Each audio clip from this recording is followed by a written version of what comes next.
Alors, vous connaissez l'événement, la fête des pères.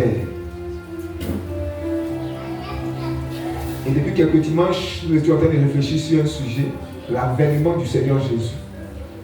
Donc on a parlé de l'avènement. Et comme Jésus vient enlever ceux qui sont chrétiens convertis, le dimanche passé on a parlé de la conversion. Qu'est-ce que la conversion? Et par rapport à l'événement, il faudrait qu'on dise quand même un mot. Fête des pères. Et le sujet c'est mon Père. Mon Père, mon Père, mon Père. Ça a été des paroles fortes d'un serviteur de Dieu dans la Bible. À une occasion forte où il a crié mon Père, mon Père. Et quand je le lis, j'ai des frissons parce que c'est des paroles qui sont remplies de sens, qui sont remplies d'émotions. Parce qu'il a dit avec son cœur, il a dit avec ses tripes, avec toute sa force, mon Père, mon Père. De cette parole, on peut sentir toute l'affection, tout l'amour, tout l'attachement qu'il avait pour un être, son Père. Et ce matin, on va parler de cet homme-là qu'on appelle Père. Peut-être qu'on ne comprend pas le sens, la signification, l'importance d'un père. La mère a son importance, le père aussi a son importance. Et on ne peut pas parler d'une famille sans père. Mon père, mon père. Quand je le dis, j'ai des frissons parce que moi, mon père n'est plus. Peut-être que c'est ton cas. Mais Dieu est notre Père. Dieu est le Père des orphelins. Alléluia. Mais avant d'aller plus loin, on va essayer de savoir ou définir le mot Père. Pour toi, qui on appelle Père? Je vous donne d'abord la parole. Je sais que vous savez, mais quand il s'agit de définir, ça devient un peu compliqué. Mais essayez quand même. Pour toi, un Père, c'est qui? Voilà, c'est une question. Donc, il y a pas 2 à 3 réponses, puis on va avancer. Un père, c'est qui? Que signifie le mot père? Qui veut parler? Oui, mon frère. Ton nom? Mon nom, c'est Zoé Jairus. Ok. Pour toi, un père, c'est qui? Pour moi, un père, c'est d'abord un homme. Oui, un homme. Engendrer un enfant et qui assume sa responsabilité envers ses parents. Un homme qui a engendré un enfant. Engendrer là, c'est quoi? Parce que c'est Engendrer, c'est mettre au monde. Monte au monde. Un enfant et qui? Et dit quoi? Qui assume ses Et responsabilités. assume ses responsabilités vis-à-vis de cet enfant. Un père. D'accord. Merci. Tu es un père? Ouais. Pardon? Oui, j'ai un père. Non, toi-même tu es un père? Toi, est-ce que tu es un père? Pas encore. Pas encore. Mais tu es appelé à être un père. Donc ce message, ça te concerne. Parce que tu es père en puissance. Tu es appelé à être père.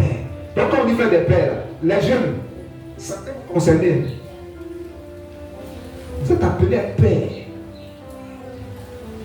Et il y a cette mentalité de père. Alléluia. Ne vous voyez pas jeune enfant, moi ça veut dire que tu es appelé à être père demain. Oui, qui veut parler encore? Un père c'est qui? Une maman. Ou une soeur. Oui? Ça dit un père c'est qui?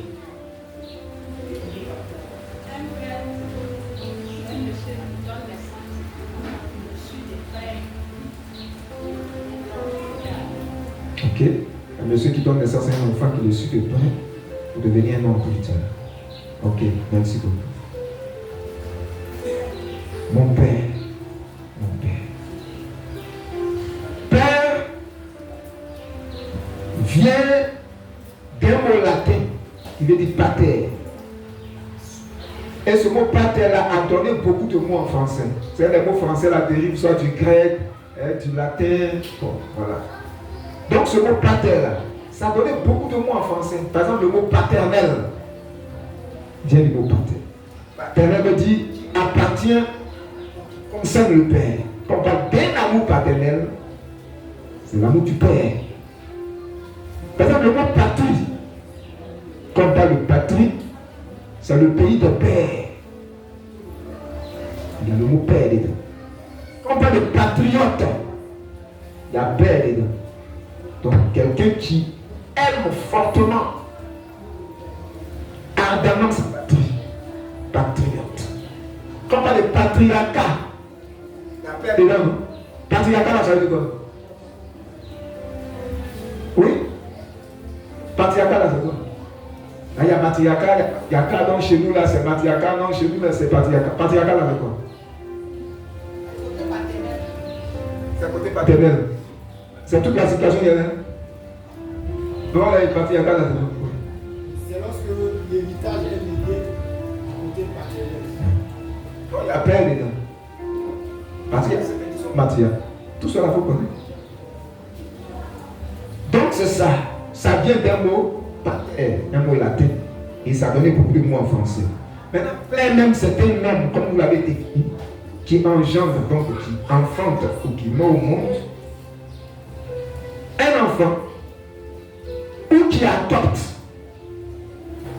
C'est pas mettre au monde, mais il peut adopter un ou plusieurs enfants. Et chez les Européens, quand ils adoptent là, c'est de façon légale. Ils font que l'enfant porte le nom du monsieur, comme si c'était son propre enfant. Un père. Vous voyez? Et nous, croyants, chrétiens, là, nous sommes enfants de Dieu par adoption. Dieu nous a adoptés. Nous ne méritions pas d'être enfants de Dieu. Mais Dieu nous a adoptés. Et cette adoption-là, c'est comme nous étions des enfants de façon légale. Le sacrifice à la croix de Jésus a établi notre papier de façon légale.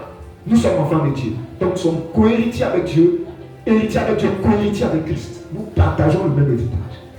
Ça, c'est formidable. Alléluia. Et le diable n'aime pas ça.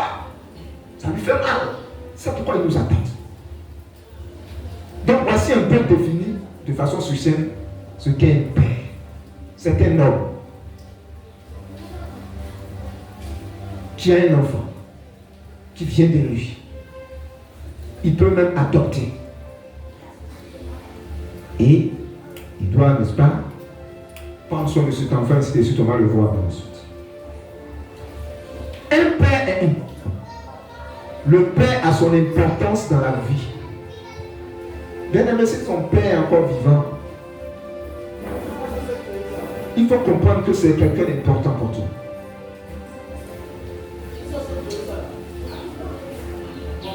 On va lire d'abord. On va aller plus loin, le passage. 2 Rois 2. 2 Rois 2. 9 à 14. 2 Rois 2, 9 à 14.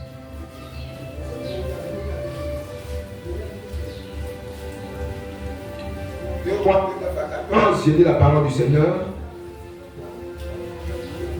Lorsqu'ils eurent passé, Élie dit à Élisée, demande ce que tu veux que je fasse pour toi, avant que je sois enlevé d'avec toi. Élisée répondit, qu'il y ait sur moi, je te prie, une double portion de ton esprit. Élie dit, tu demandes une chose difficile. Mais si tu me vois pendant que je serai enlevé d'avec toi, cela t'arrivera ainsi. Sinon, cela n'arrivera pas. Comme il continue à parler, comme il continue à marcher en parlant, voici un char de feu et des chevaux de feu les séparèrent l'un de l'autre. Et Élie monta au ciel dans un tourbillon. Élisée regardait et criait, mon père, char d'Israël et sa cavalerie. Et il ne le vit plus. Saisissant alors ses vêtements, il les déchira en deux morceaux. Et il releva le manteau d'Élie qu'Élie avait laissé tomber. Puis il retourna et s'arrêta au bord du Jourdain. Il prit le manteau qu'Élie avait laissé tomber et il en frappait les eaux et dit: où est l'Éternel, le Dieu d'Élie? Lui aussi, il frappa les eaux qui se partagèrent ça et là, et Élisée passa. Alléluia. Mon Père, mon Père. Élie est un serviteur de Dieu, un prophète de Dieu. Un prophète, à leur temps, c'est des serviteurs que Dieu utilisait pour donner un message au peuple d'Israël ou aux nations étrangères, pour leur montrer la volonté de Dieu, pour les orienter et même pour communiquer un jugement ou un châtiment. Prophète. Des fois, il peut même donner des révélations ou parler des choses futures. Et le prophète Élie a été l'un des grands prophètes dans la Bible. Et arrivé un moment, il a choisi Élisée. Il a jeté son manteau sur Élisée. Élisée a compris que Dieu l'appelait à son service. Et depuis lors, Élisée a commencé à suivre Élie. À suivre Élie. À suivre Élie. Il était soumis à Élie. Il était obéissant à Élie. Et à un moment donné, il a compris que quelque chose allait se produire. Et il était collé à Élie comme ça. Et lui dit: reste ici, je viens. Il dit non. Il a suivi Élie. Il pouvait sentir dans son cœur ce qui se passait dans le cœur de son père spirituel. Élie. Est-ce que tu sens de toi ce qui se passe dans le cœur de ton père? Beaucoup de choses sont se produire dans le cœur d'un père. Et un fils, vraiment un fils, un enfant peut sentir ça.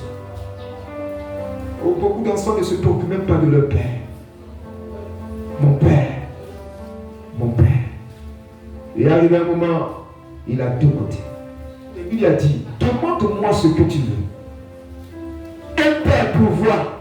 Demande-moi ce que tu veux. Il dit: mon père, je sais qu'il y a une grâce sur toi. Mais je veux deux fois cette grâce qui est sur toi. Bien aimé, il y a toujours une grâce sur les pères. Ton père, peut-être que tu ne vois pas faire physiquement, mais il y a quelque chose en lui. S'il est content, ça va descendre sur toi. Élie dit: tu demandes quelque chose de difficile. Mais quand tu vas me voir partir, ça va t'arriver. Sinon, cela ne t'arrivera. Ils étaient en train de parler. Un père parle avec son enfant, communique avec son enfant. Un fils communique avec son père. Est-ce que tu communiques avec ton père? Vous êtes dans la même maison? Est-ce que ça va avec toi et ton père? Il y en a qui parlent même pas avec leur père. Ils sont en parlant avec leur père. Ton père qui t'a mis, tu en parles avec eux. Qui ne parle même pas avec leur père. Qui insulte leur père. Qui maudissent leur père. Il faut être insensé pour agir ainsi. Mon père. Mon père. Élisée savait. Même si ce n'était pas ce monsieur-là qui l'a mis au monde, mais cette relation elle a été très forte. C'était un père pour lui. C'est comme Élie l'avait adopté. Mon père. Et il suivait Élie de près. Il n'a jamais trahi Élie. Contrairement à Géasi. Vous connaissez l'histoire de Géasi? Qui était avec Élisée. Qu'il a trahi à cause de l'argent. Aujourd'hui, le monde, à cause de l'argent, peut trahir notre père. À cause de l'héritage, on peut tromper notre père. Pour ses propres biens là, on peut chercher à lui faire du mal pour prendre des biens. Ah, Seigneur. Mon père. Mon père. Élisée n'a jamais haï Élie. Il l'aimait. Et pendant qu'ils étaient en train d'échanger, il y avait un char de feu. Et Élie est monté. Il a regardé. Et ça l'a crié: mon père, mon père. Oh, char d'Israël et sa camarade. Et il a été avec Élisée jusqu'à ce dernier instant. Il y a quand même, on leur dit: ton papa est malade. C'est un sorcier.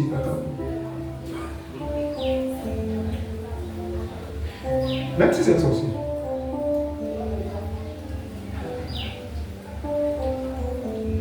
voici, c'est dans ce contexte-là que Élisée a prononcé ces paroles.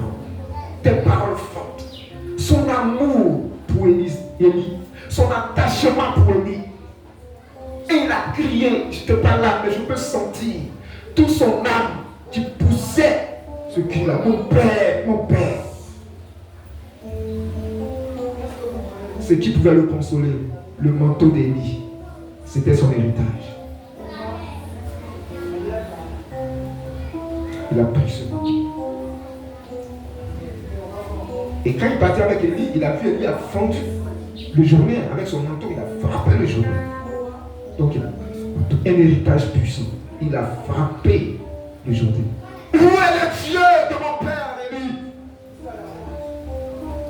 Le Jourdain s'est fondu en deux, il est passé. Un père laisse un héritage puissant. Mais par héritage, on voit seulement les biens. Mais il y a quelque chose. Quelque chose, si ton cœur est connecté à ton père, tu vas recevoir quelque chose. L'importance du père. Il y a une relation entre un père et son fils ou sa fille. Élisée, il y avait cette relation. Jusqu'au dernier moment, Élisée était à côté d'Élie. Cette relation d'amour, cette relation de complicité, cette relation de confiance. Est-ce que ton papa peut avoir confiance en toi? Ton papa, il peut avoir confiance en toi pour te dire des choses. Est-ce qu'il peut te donner sa carte magnétique là, va retirer l'argent pour m'envoyer? Est-ce que tu peux retirer la somme? Juste tu n'as pas fait surplus lui-même dans ta poche.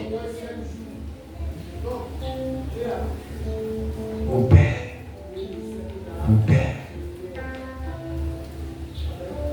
Il y avait une relation entre Élie et Élisée. Un père contribue au bien de son enfant. Contribue au bien de son enfant. Élie a dit, demande-moi ce que tu veux. Quand tu fais la joie de ton papa, il est prêt. Papa, quand il vient là, quand tu attends de dire papa, il sait que tu as peur. Tu veux quoi? Tu veux quoi? Tu veux quoi? Parle. Parce que je n'ai pas. Développe une relation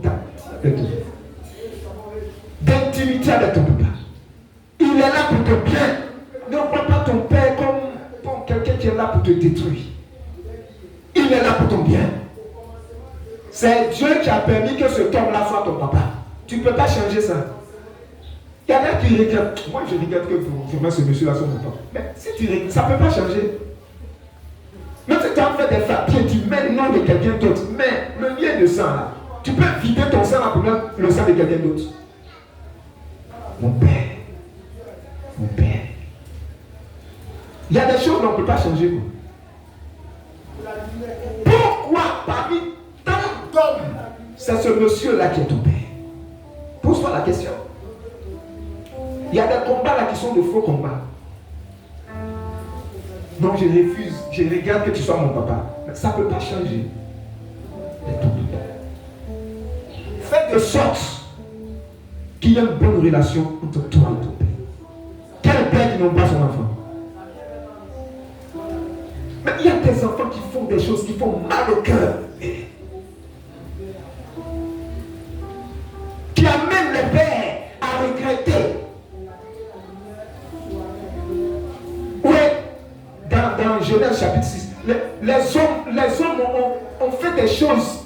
Dieu s'est repenti. Dieu a regretté d'avoir les hommes. Des fois, des choses peuvent faire mal à un père. Il peut avoir un regret.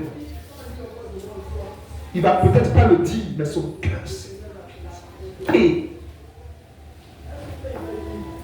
si tu es dans ce genre de cas-là, il faut te repentir. Mon père. Un père qui est normal ne peut qu'aimer son fils, ne peut que vouloir le bien de son fils. Un père. Parce qu'il sent en lui cette responsabilité-là, c'est son sang. Vous avez vu un enfant qui a d'être battu, et puis son père il va rester un petit sac, ça lui fait mal. C'est la même chose qu'une mère. C'est mon enfant. Même s'il a fait quelque chose là, ne le tapez pas comme ça, venez me voir. Si toi tu es frappez-le, il est les toi. Frappez-le, même s'il est bandit, mais ce lien là, il a fait quoi? C'est un enfant. Désormais, là, venez me dire, ça te fait mal. Parce que c'est ton enfant.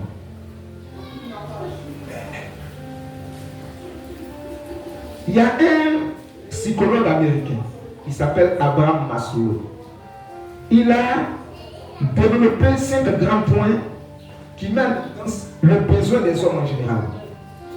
Et puis là, on va voir que ces 5 grands besoins qu'il a développés là, un père, un bon père, est là pour satisfaire ses besoins. Le premier besoin, il a dit c'est le besoin physiologique. C'est des besoins de base liés à quoi? À manger, se vêtir, avoir un abri, des moments de sommeil. Mais ça là, c'est un père qui commence ça. Manger.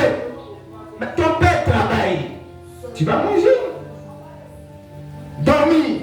Avoir un abri. Ton père a une maison.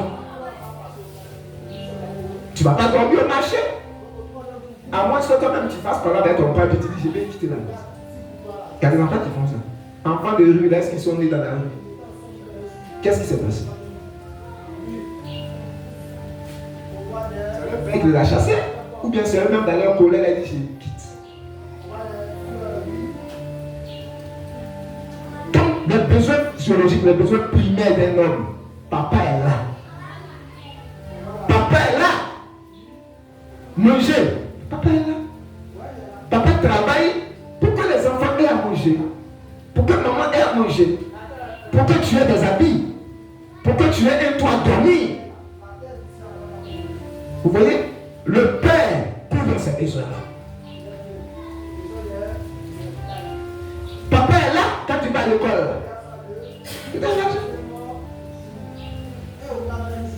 Deuxième besoin. Besoin de sécurité. Ce sont les besoins d'être à l'abri des dangers physiques ou la crainte. J'ai peur de ne pas avoir à manger.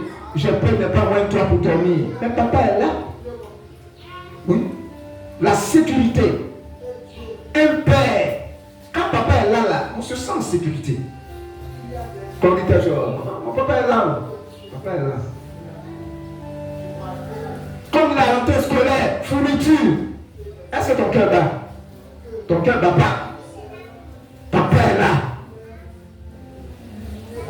Papa est là. Besoin de sécurité. C'est pourquoi quand un enfant a un problème, on va chercher, il habite où? Qui est son papa? Son papa répond de lui. S'il y a un problème, le père, ça va parler, on peut te libérer. Il peut s'engager dans des choses. C'est son fils. Il y a des fils qui font des choses, ça fait mal. Mais c'est mon enfant. On l'a attrapé, il est à la police. Le père va se rendre là-bas. Fait tout pour qu'on libère son enfant. La sécurité. Papa. Les besoins sociaux. C'est le fait d'appartenir à un groupe, de se faire accepter par un groupe. L'homme est un être social. Il ne peut pas s'isoler comme ça, il est dans un groupe. Mais quand le père est chrétien, il a une église, il va vouloir que son enfant soit aussi dans une assemblée. Si c'est un jeune, ça, dans le groupe des jeunes, il va développer de bonnes relations. Donc le père encourage à ne pas être dans son coin, mais à s'ouvrir. Développer de bonnes relations. À lui donner des conseils. L'autre besoin est le besoin d'estime. Donc le besoin d'estime de soi, par soi-même et par les autres. Il y a des gens qui ne s'aiment pas eux-mêmes. Et qui se disent que les autres ne les aiment pas. Donc l'amour de papa déjà, ça mène l'enfant qui pense qu'on ne l'aime pas à prendre confiance. Et papa doit dire de bonnes paroles à son enfant. Tu as vu, non, tu es intelligent. Il ne faut pas rester dans ton coin. Ce que tes amis disent là. Il ne faut pas croire ça. Moi, je sais que tu es intelligent. Il faut étudier. Toi aussi là, tu peux être parmi les premiers. Voilà, ma fille, tu es jolie. Pas regarder même prendre pommade. Un tu es joli comme ça, moi je t'apprécie comme ça. Je suis ton papa, non, oui. Alors, ça met en valeur, en confiance, son enfant. Qui ne va plus être complexé. Parce que papa m'a dit, je suis joli. Je crois. C'est mon papa qui m'a dit ça. Mais si papa dit, tu as démarré même, et à ton nez là. Son nez là, il s'appelle à qui? Attention. Besoin d'estime. Ça, l'homme veut qu'on l'aime. Là où quelqu'un ne se sent pas aimé, là, il a quitté là-bas. Va ou faux? Ah! Mais quand tu arrives quelque part et puis les gens sont attentionnés, ils t'aiment, tout de suite là, ton cœur est touché. Mais ça commence d'abord avec le parent. C'est papa qui doit mettre en valeur son enfant. Tu es joli, tu es intelligent. Hein? Je sais que tu vas réussir dans la vie. Et parce que c'est papa qui le dit, maintenant il faut croire. Tout ce que les gens te disent, il ne faut pas croire ça. Moi, je suis ton papa. Tu crois à ça, oui? Hein? Bien-aimé, l'importance d'un père. Regardez comment Élisée était attaché. Il sentait l'amour de cet homme-là, qui n'était pas son père biologique, mais il est suivi comme ça. Il dit à Élisée, il faut attendre. Il dit non. Il sentait dans son cœur qu'il ne pouvait pas laisser son papa partir comme ça. Il voulait être là jusqu'au dernier moment. L'amour, c'est quelque chose de très fort. Le besoin maintenant, le dernier besoin d'autoréalisation. Devenir quelqu'un dans la vie. Réussir. Là aussi, papa peut combler ce besoin. Papa peut dire à son enfant, à notre temps, j'ai étudié. Et c'était pas facile, hein? J'ai étudié. Mon fils, si tu étudies, là, tu vas réussir. Il faut faire comme moi. Mais quand le père dit il faut faire comme moi, le père est vraiment un modèle. Il prend son enfant, il saute. De fois, ils arrivent dans son service là-bas. Voilà mon enfant. Ah, mon enfant. Ah, mais il est bien. Et mon fils, ton papa là, il est bien. Ah, ton papa, c'est un pousseur. Quand il entend tout ça, papa, il faut que moi aussi je sois comme ça. Il faut que je réussisse. Oui. Aujourd'hui, on parle de plus en plus de développement personnel. Mais un père amène son enfant à se développer personnellement, à libérer son esprit, à l'amener à avoir un esprit de grandeur, un esprit d'ouverture. Et ça amène l'enfant à être grand. Parce que tu mets en lui qu'il est important. Il est appelé à être grand. Alléluia. Et ça va finir par le propulser. On ne réussit pas au hasard. Et il y a une grande responsabilité vis-à-vis des parents par rapport à la réussite de leurs enfants. Mais devant aussi, les papas mettent tous les moyens. Mais l'enfant, c'est compliqué. Mais il faut aussi le galvaniser moralement. C'est vrai, on peut mettre les moyens financiers, tout cela. Il faut parler avec lui. Il faut l'encourager. Ainsi de suite. Ne sois pas paresseux, mon enfant. La paresse là, c'est pas bon. Tu vois, on est dans la Bible là. Voilà. Cause avec ton enfant. Sortez. Allez à la plage là-bas. Quand ta fille sortez, elle va comprendre beaucoup de choses. Un père laisse un héritage à ses enfants. Élie a laissé son manteau, il n'est pas parti avec ça. Il n'est pas parti avec son manteau, il a laissé son manteau. Un enfant doit faire plus que son père. Élie a laissé son manteau. Et quand vous lisez la Bible, Élie a fait, je crois, 7 miracles. Élisée a fait le double, 14.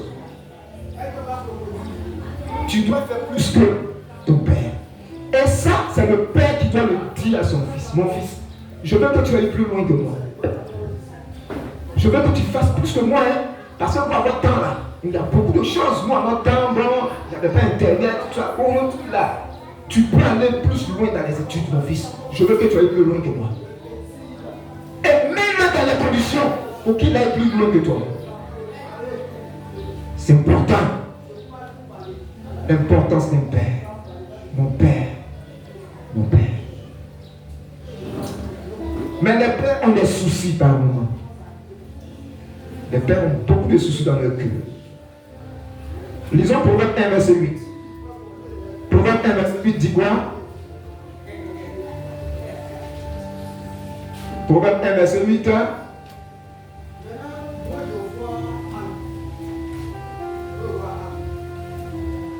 Ça n'existe pas dans la Bible, non? Ah ben allez-y. Proverbe 1, verset 8. Tu trouves, tu dis le passage. Proverbe 1, verset 8. Ouais. Écoute, mon fils, l'instruction de ton père, et ne rejette pas l'enseignement de ta mère. Et écoute, mon fils, l'instruction de ton père. Ça, il faut obéir. Les pères ont un souci. Ils veulent que leurs enfants leur obéissent. L'obéissance. Quand un père ne voit pas l'obéissance, quand un père voit que son enfant ne l'écoute pas, vraiment c'est compliqué. Ça lui fait mal. Parce qu'il ne va pas donner de mauvais conseils à son fils. Écoute mon fils, les conseils de ton père. Une manière de dire, mais mon fils, pourquoi tu ne m'écoutes pas même? Pourquoi je te parle, tu ne m'écoutes pas? Proverbe 10, verset 1. Proverbe 10, verset 1.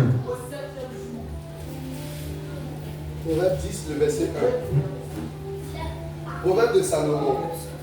Un fils sage fait la joie d'un père, et un fils insensé le chagrin de sa mère. Un fils sage fait la joie de son père. Un fils insensé le chagrin de sa mère. Les pères veulent que leur enfant soit sage. Donc quand ils ne voient pas ça, vraiment ça crée beaucoup de soucis. Je vois que mon enfant, il se comporte comme un stupide. Il ne me ressemble pas. Le monsieur il est bien, mais pourquoi son enfant est bizarre comme ça? Quand il attend ça dans le quartier, ça lui fait mal. Les soucis d'un père. Je le dis pour que vous jeunes filles, jeunes gens, vous vous ressaisissez. Souvent, les pères ne vont pas venir étaler et dire, voici ce que tu me fais là, ça me fait trop mal. Mais souvent, les pères ont des soucis dans leur cœur par rapport à leurs enfants. Proverbe 10, verset 5. Proverbe 10, le verset 5. Celui qui amasse pendant l'été est un fils prudent. Celui qui dort pendant la moisson est un fils qui fait honte. Voilà. Amen. La paresse. Quand un père voit que son enfant est paresseux, ça lui fait mal au cœur. Qui dort seulement. Même pour aller à l'école, même pour étudier, on doit le supplier. Ça fait mal.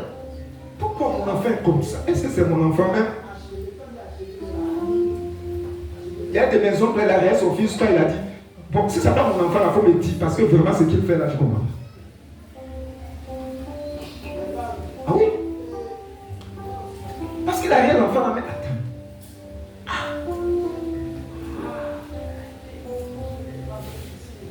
Parce qu'il est dans la voiture là, je suis venu débrouiller, il allait vendre ça. Bon, comment un fils peut faire ça? Mais, madame, si ce n'est pas mon enfant là, il a dit madame. Si ce n'est pas mon enfant là, il faut me dire quoi? Parce que vraiment, je ne comprends pas. Je me suis compte comment j'ai fait, mais il devient de plus en plus dangereux. Grave. J'ai peur, moi. Les soucis d'un père. Proverbe 5, verset 20. Écoutez cette parole. Proverbe 5, verset 20. Oui, lecture. Proverbe 5, le verset 20. Je lis la parole de Dieu. Et pourquoi, mon fils, serais-tu épris d'une étrangère et embrasserais-tu le sein d'une inconnue? Là, c'est les relations. Quand ton enfant commence à grandir, il commence à se mettre dans des relations, garçon comme femme. Et ça, c'est le souci d'un père. Que son enfant ait de bonnes relations, s'attache à quelqu'un de bien et ait un mariage réussi. Mais ton enfant ne va lâché un vent du pied. Ça fait mal. Tu l'as nourri, tu l'envoies à l'école. Ta fille. Et puis voilà. C'est un homme bizarre qui est enceinte. Ça fait mal, hein? Et puis, c'est pas moi, hein? C'est pas moi, ça. C'est pas moi. Si seulement elle avait écouté son papa. Si seulement il avait écouté son papa.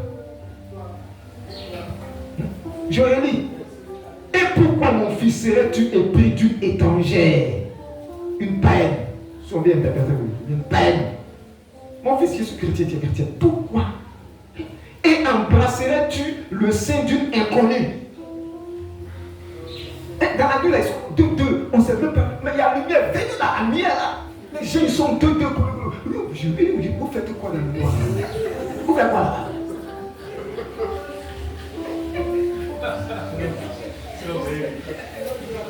Ça fait mal. Proverbe 3, verset 11. Proverbe 3, verset 11. Verset 11. Mon fils, ne méprise pas la correction de l'Éternel et ne t'effraie point de ses châtiments. Voilà. Mon fils, ne méprise pas la correction de l'Éternel. Donc mon fils doit connaître Dieu, la connaissance de Dieu. Quand un père qui est chrétien voit son enfant, il ne veut pas se convaincre, il est plus même qu'un parent. Ça fait mal, hein? Parce que tu es chrétien, ton enfant fait telle chose, on l'a arrêté. Parce que ton enfant fait telle chose. Mais il y a des enfants, des pasteurs casse-tête. Et ça joue sur le ministère. Parce que le ministère là, il doit avoir le témoignage de ta maison. Et tu vois, tes enfants sont bizarres. Donc toi-même là, quand tu prêches, il y a des conseils là, quand tu arrives là, tu évites. Tes enfants, mais ils font ça. Donc tu fais attention, quand tu as dit ça, parce que ils disent ça, c'est maman, la dernière fois là, tu n'as pas fait ça. Ah non, ils m'ont fatigué. Donc ça te limite et ça te fait mal. Les soucis d'un père. Frères et sœurs, jeunes gens, jeunes filles, il faut comprendre que les pères, ils ont des soucis dans leur cœur, qui ne vont peut-être pas venir vous dire, mais ils souffrent dans leur cœur. Et vous appartient de comprendre souvent leurs soucis.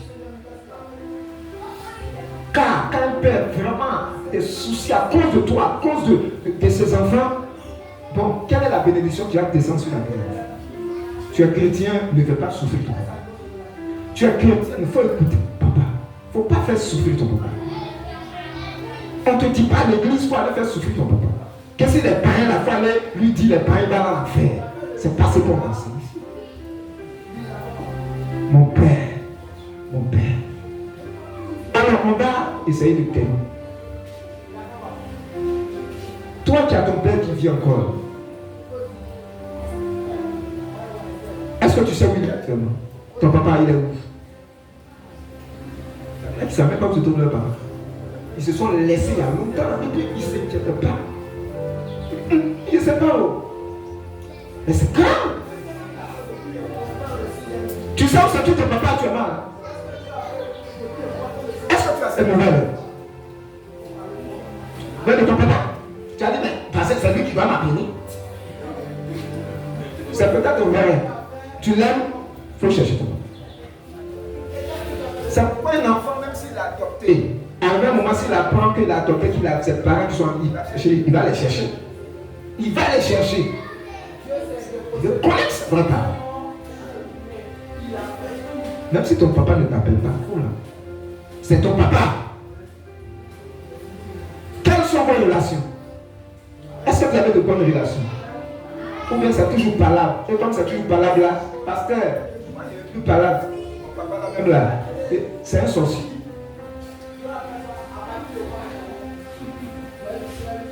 Quelles sont vos relations? Regardez bien, lisez. Mon père, mon père.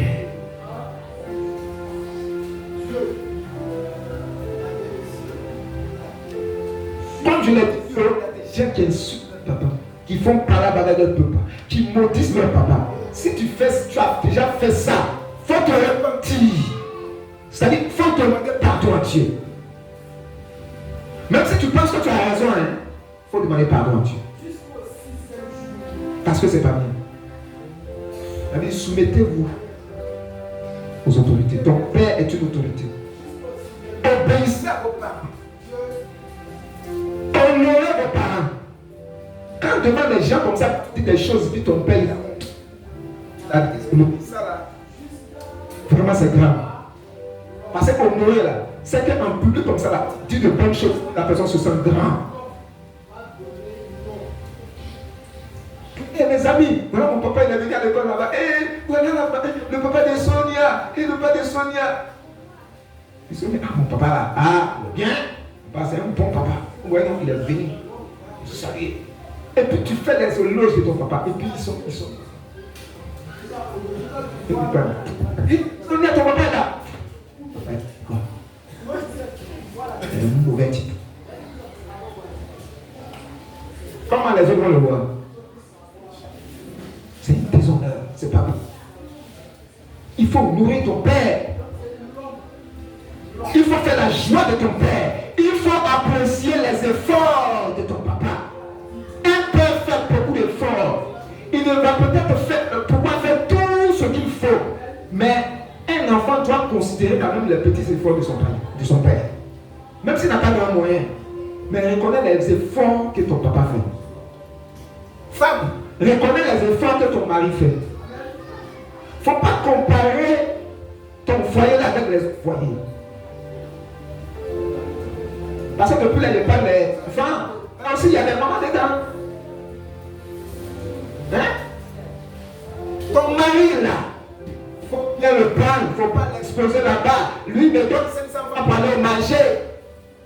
Si c'est ce qu'il a vraiment, que tu peux compléter, c'est de gérer. Communiquer. La vie devient chère, difficile. Faisons le fort d'être en harmonie et de vivre en harmonie. Il faut protéger son foyer. Il faut protéger son papa. Il faut protéger son mari. Il faut savoir que cet homme-là, c'est Dieu qui te l'a donné. Jeune gens, jeune fille, c'est ton papa. Dieu t'a donné cet homme-là. Il faut l'aimer. Si depuis un certain moment tu n'aimes plus ton papa, il faut te repentir. Viens me voir, on va parler de ça. Parce que c'est très sérieux. Donc tu n'aimes pas ton papa. Et puis Dieu n'a qu'à te bénir. Dieu te dit, c'est ton papa. Il faut l'honorer. Toi tu dis, je ne l'aime pas parce qu'il m'a fait ceci. Dieu que tu ne vois pas là, tu prétends l'aimer, mais ton papa là, tu ne l'aimes pas. Tu es menteur. Tu n'aimes pas Dieu. Tu prouves ton amour que tu as pour Dieu en aimant ton père, en écoutant ton père, en valorisant ton père. Moi, de mon vivant, je n'ai jamais, je ne sais pas s'il y a eu une fois à faire parler avec mon papa. Je n'ai pas créé de problème à ma mère ni à mon père. Non. Je n'ai pas un enfant, je n'ai pas été un enfant casse-tête. Parce que Dieu m'a fait la grâce, j'ai rencontré le Seigneur très tôt. Je n'ai pas été un enfant casse-tête. Donc mes parents n'ont pas eu de soucis comme ça envers moi. Mais au contraire. Et d'ailleurs, j'étais le seul. J'étais un enfant unique. Donc ils m'ont aimé. Est-ce que tu crées des problèmes à ton père? Il faut arrêter ça. Ta réussite et ta sécurité te parlent de ton papa. Si tu as un problème, tu appelles qui? Pendant que tu parles avec ton papa, tu as un problème là, tu appelles qui? Et quand on demande, moi, ton papa est où? Tu as coupé avec lui il y a des années. Tu fais comment? C'est là que tu vas chercher à te réconcilier avec lui. Demain, si tu veux te marier, on va demander par les pères, non? Les parents. Son papa est où? Sa mère est où? Mais pendant que tes parents sont vivants là, tu vas pas aller prendre d'autres personnes pour aller te marier. Ça même là, c'est un péché aussi. Et puis ça prend. Votre enfant est marié. Il est allé jusqu'à là. Il ne vous a même pas tenu informé. Bien aimé, il y a des choses qu'il ne faut pas faire dans la vie. Il y a des choses qu'il ne faut pas faire dans la vie.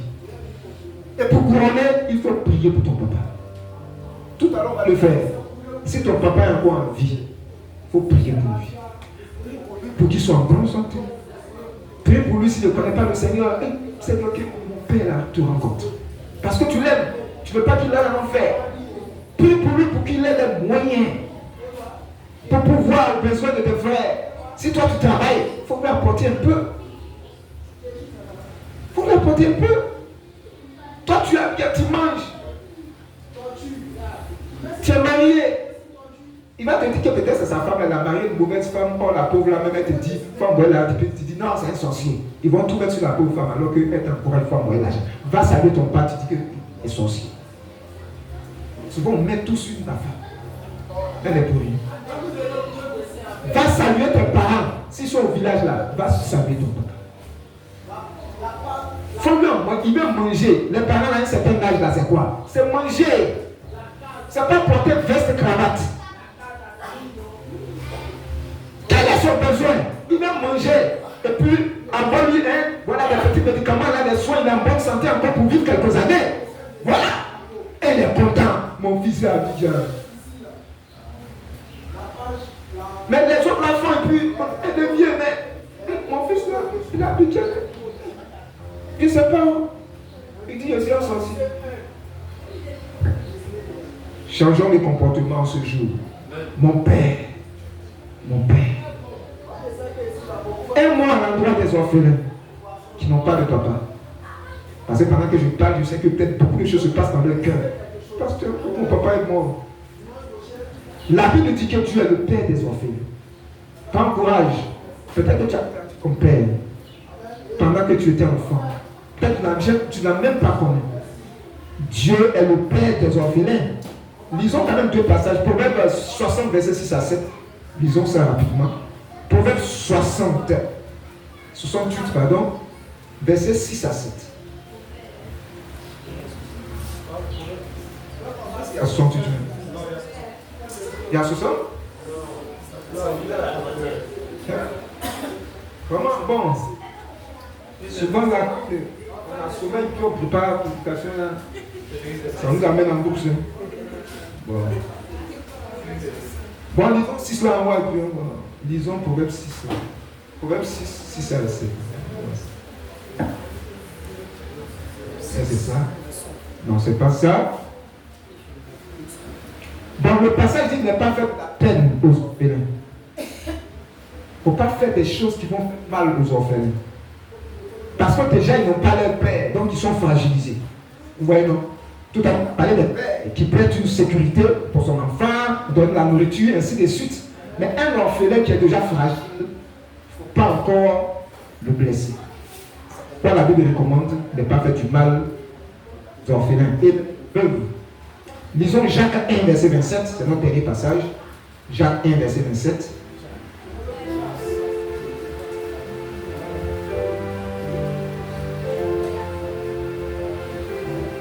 Jacques 1, 27 dit quoi?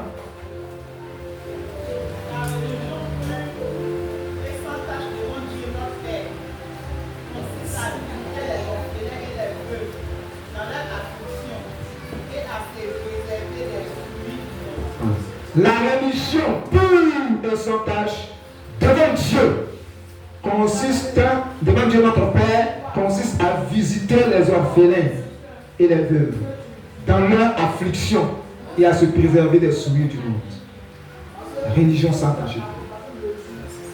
Donc, porter un regard sur les orphelins, les encourager, les soutenir parce qu'ils sont fragiles. C'est pourquoi souvent il y a des ONG pour aider les orphelins, les veuves. Encourageons ceux qui ont perdu leurs parents. Orphelins de père ou orphelins de mère ou les deux. Mais je voulais dire à toi qui es orphelin de père ou de mère, prends courage. Pendant que nous parlons du Père, mais Dieu est notre Père. Et Dieu connaît tes faiblesses. Dieu connaît ce qui te fait mal au cœur.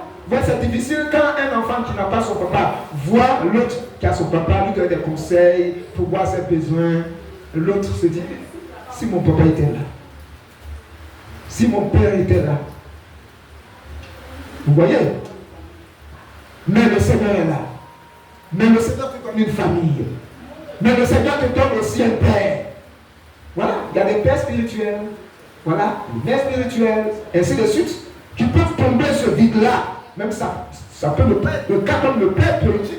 Mais Élie a joué ce rôle-là. Donc, prends courage, toi qui es orphelin, tu peux réussir. Tu peux réussir parce que Dieu qui est ton Père est assis là-haut, il est avec toi et il ne t'abandonne pas. Alléluia. Donc, il faut te battre dans la vie. Il ne faut pas te dire, moi, il n'y a pas de papa, donc il faut finir pour moi. Non. Bats-toi dans la vie. Surtout si tu es chrétien, chrétienne. Dieu te donne une famille chrétienne. Il faut te battre dans la vie. Il faut être ouvert, ouverte. Ne sois pas dans ton coin en train de pleurer, en train de te rappeler les situations douloureuses. Ouvre-toi, le Seigneur te conduira. Tu entreras dans ta destinée. Alléluia. Pour terminer, bien-aimé, aujourd'hui c'est la fête des pères. Et nous parlons du Père. Il est important. Et en tant qu'enfant, reconnaissons l'importance d'un Père. Et honorons le Père à sa juste valeur. Même si on pense qu'il n'a rien fait pour nous, mais si en ce jour-là, tu envoies un mot à ton Père, ou bien tu vas dire à ton Père, papa, aujourd'hui c'est la journée des pères, je n'ai rien à te donner, mais je voudrais seulement te dire quelque chose. Que je t'aime, que tu es un grand homme, et je vais te dire bonne fête à toi. Un petit mot seulement là. Tu vas voir, même si ton papa est dur avec toi, là, tu vas voir les jours qui vont suivre. Que Dieu bénisse sa parole. Au nom de Jésus. Amen.